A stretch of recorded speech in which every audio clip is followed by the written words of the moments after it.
So now let's work around with price quote section inside of Wix ADI. So let us go over here and click on add section. Then on the left side, let us just go down onto the price quote section right over here. So once you click on this, the price quote actually opens up, and this is the form, as you can see, where customers can request a quote for something like a service or a product that you provide.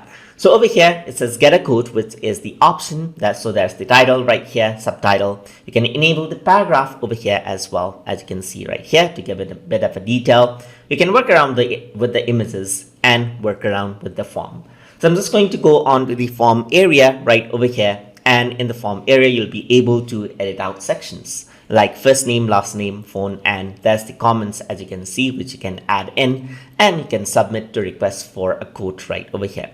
So now what you can do is, let's preview this out and see how it actually looks like. So the users will be able to comment out and request for a quote right here, submit it out, and you'll be able to see it on your Wix account. So now over here you can also select different designs. For example, you can go over here into something like this, as you can see, and work around with different options just like that. So that is how you can work around with the price quote section inside of Wix ADI. So hope you guys learned something as always, and as always, please like, comment, share, and subscribe.